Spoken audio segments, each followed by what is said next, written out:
once his ears have been kissed by the siren song. Ew, gross. Tastes like chicken. This is to reveal her as inhuman and shocking, but it's technically only un-American. The American diet sees bugs as icky, but in many countries' diets, like that of China, insects are accepted as a healthy source of protein. And using the eating of insects to indicate inhuman evil, the show makes the mistake of assuming American culture reflects universal values. And what culture are you?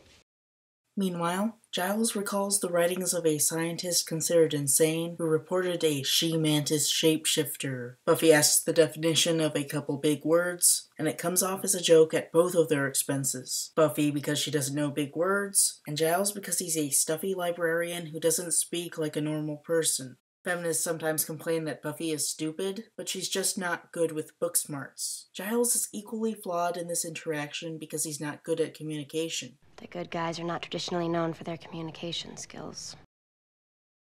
Willow, the master hacker, reports a 911 call made by Blaine's mom saying that Blaine's gone missing. Buffy, our fearless leader, gives Willow and Giles some quick commands and makes a deduction from the research. She's not good with book smarts, but she is both smart and capable. We respect her as the leader for more reasons than that she's simply presented as the leader. Buffy goes to warn Xander, but he's in no mood to be told that his crush is a giant bug. He assumes that she's just jealous, which is fairly reasonable from his perspective. He's jealous about Angel. Why wouldn't her psychology work the same way? The idea of a woman being a big bug is a bit more outlandish than a guy being a vampire or a girl being a witch, especially the way Buffy presents it. On top of that, he's addled by pheromones. He gets angry at Buffy for trying to ruin something good in his life, and insults Angel for having a girly name, which is something Cordelia comments on as well in Angel Season 2 Episode 6, Guys Will Be Guys. One wonders if Angel's name would come across as feminine the same way if he were Latino.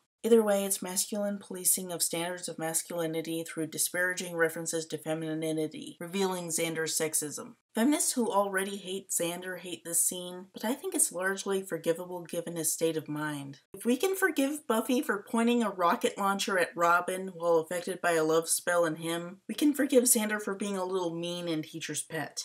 Xander runs off to his romantic liaison with Miss French, and that shot of her cleavage really was unnecessary, wasn't it? We already know she's being sexual and seductive. That was purely a male gaze shot for the guys watching. I'd say it's different from later shirtless Angel scenes because she's actively seducing the camera, while Angel's just dressed in a way that audiences can find sexy if they're into guys. The female equivalent would be Cordelia in the Come Shuck Me outfit. Miss French offers Xander a martini, emphasizing their age difference. Despite Joss Whedon's apparent confusion on American drinking laws versus British seen in Season 4, Episode 5, Beer Bad, even he knows that Xander as a young high schooler could not legally drink. The Buffy the Vampire Slayer and Teacher's Pet don't really care about legality, and gleefully depict Willow hacking into government servers. The sheer fact that Xander's not supposed to drink makes things awkward when Miss French casually offers him an alcoholic beverage. They come from different worlds.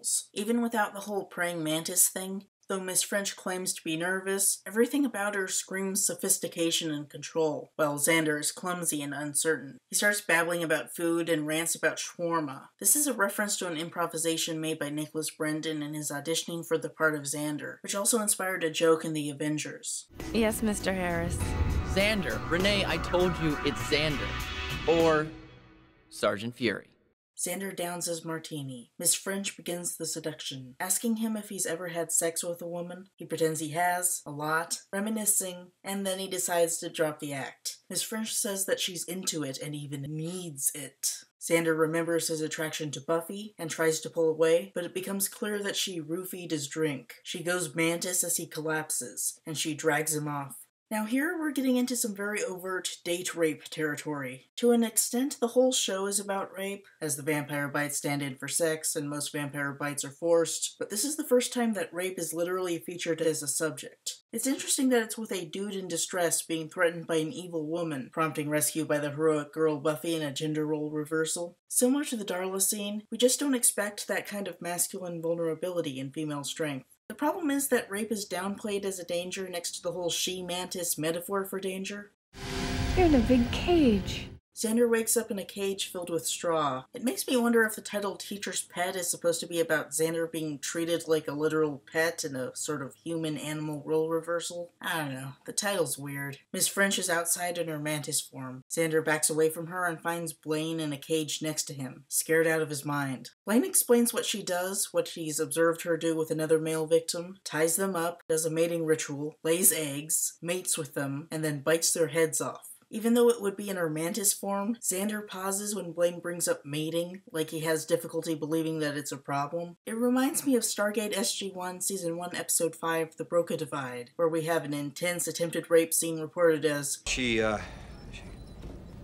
tried to seduce me. prompting a sarcastic, You poor man. even with the roofie, the cage, and the mantis, it's still hard for Xander, and possibly Bruce Seth Green, to truly believe that a woman could rape a teen boy. And if Xander can't believe it, why should the viewers? Back at the library, Giles confirms details with the institutionalized scientist and reports to Buffy and Willow that they're dealing with a she-mantis. A shape-shifting praying mantis that takes the form of a beautiful woman to lure virgins back to her home where she eats them. He also says that the she-mantis features in Greek mythology as the sirens, which makes some Buffy fans believe that the she-mantis is an instance of a succubus, meaning that Giles' description of the Hellmouth monsters, including incubi and succubi, was not actually something never followed up on, as most people believe. My thought is that Giles had read about these past Hellmouth succubi, and if Giles had studied reports of an existing Hellmouth she-mantis, it wouldn't take him so long to figure out that Miss French is a she-mantis. All that said, from a standpoint of storytelling tropes, the she-mantis is indistinguishable from a succubus. The mantis part is new, but the whole evil female seductress monster goes way back. Though likely older and present in other cultures, that of most American relevance is the figure of Lilith. Lilith is a character in the medieval text, the Alphabet of Ben Sira, now thought to be an anti-Semitic satire too subtle for Jewish mystics of the time, who adopted it as canon. Basically, in the beginning, God created Adam and Lilith. Lilith was Adam's first wife, made of clay herself alongside Adam. She believed that this made her equal to him and not his subordinate. When Adam tried to have sex with her, she refused to be the bottom and submit, so she ran away from the Garden of Eden and defied God, and for this crime, God made her a monster. Lilith was replaced with Eve, made from Adam's rib, to be subordinate to Adam. God then sent angels after Lilith, and Lilith shacked up with Satan, and Satan impregnates her, and she gives birth to thousands of demons every day, but God curses her to lose most of those children. And the idea is that Lilith is a succubus who goes out and preys on Jewish children because she's jealous of mothers able to have children, and mothers need to make talismans to summon those angels to protect her from Lilith. And Jewish mystics accepted this as a real character.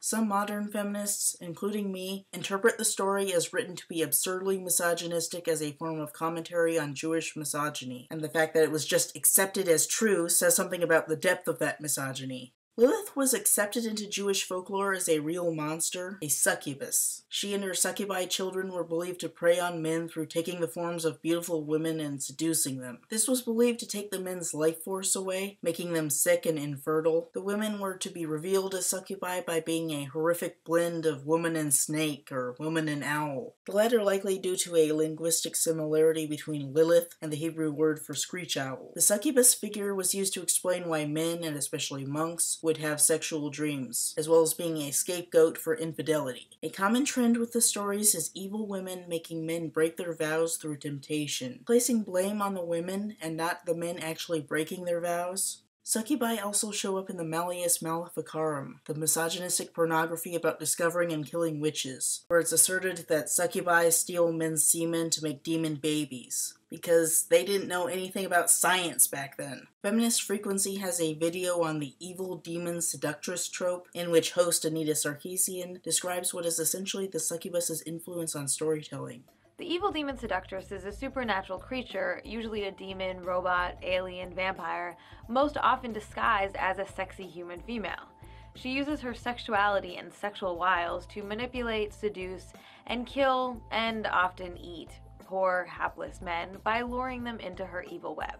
Anita associates a lot of different supernatural or science fiction characters with the same phenomenon, and I think this is useful to see how it's evolved away from simply being a succubus. She identifies the she-mantis as an instance of this trope, though I disagree with her assertion about Season 7, Episode 14, First Date, having the same trope, as it's more just a joke about Xander supposedly being a demon magnet, and it parallels Robin not just being a guy interested in Buffy romantically. More on that for my First Date review, which at this rate should be in the year 2025. You'll notice that these supernatural creatures are not necessarily enjoying or exploring their sexuality. They're not even really being genuinely sexual. They're just using it to manipulate and trick men. So we see over and over again female characters written as the evil demon seductress, who are portraying women as manipulative, conniving, and controlling, that these demon women always have ulterior motives, and that their sexuality is dangerous. And they'll probably bite your head off. The harmful misogynist myth that this trope reinforces is that women primarily use their so-called sexual power as a way to manipulate, trick, and control men. This fallacy is widespread and pervasive, and some men even claim that women hold more power in society based on this absurd myth. Thank you, Hollywood, for encouraging and promoting sexist thinking. I've considered the idea that the she-mantis is balanced out by evil male demons who are seen in the Buffyverse. The Haxel Beast from Angel Season 1 Episode 12, Expecting, also known as that one really tall guy, represents the evil of men who see women purely as incubators. So that's pretty much the same thing as the she-mantis, right? Wrong.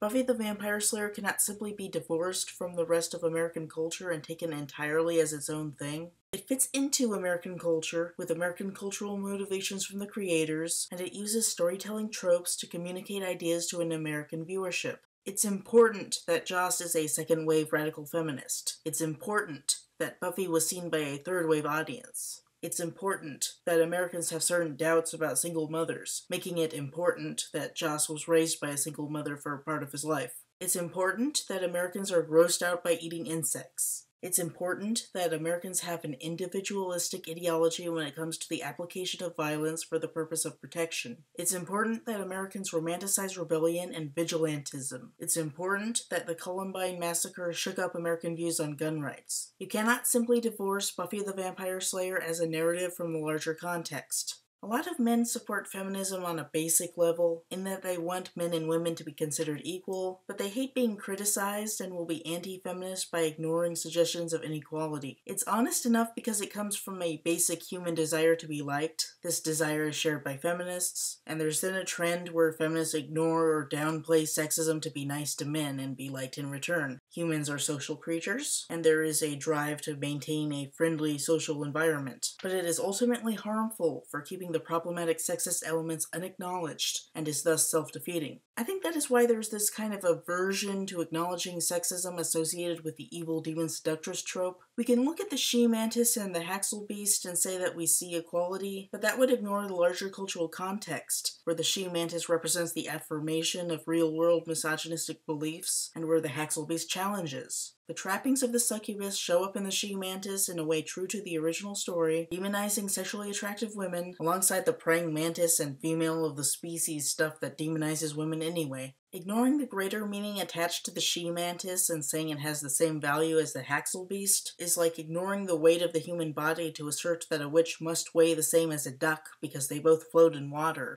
After the she-mantis and Jennifer's body, I was convinced for a long time that the succubus just isn't something that works in a feminist narrative. I've changed my mind after watching Lost Girl, however, which surprisingly manages to accomplish an empowering message with the use of a succubus as a main character. I think it succeeds for having her be the main character, someone we sympathize with as a person, have her try to be ethically good in a world of alien cultural values, that of the Fae, having a balance of male and female sexualization, and coming from an informal, third-wave, sex-positive feminist ideology. Not to say Lost Girl is perfect, it's got tons of flaws, mainly that the succubus pheromones aren't seen as contributing to sexual coercion, thus making the main character essentially a date rapist. It does, however, succeed where Buffy fails in its use of a succubus-like character.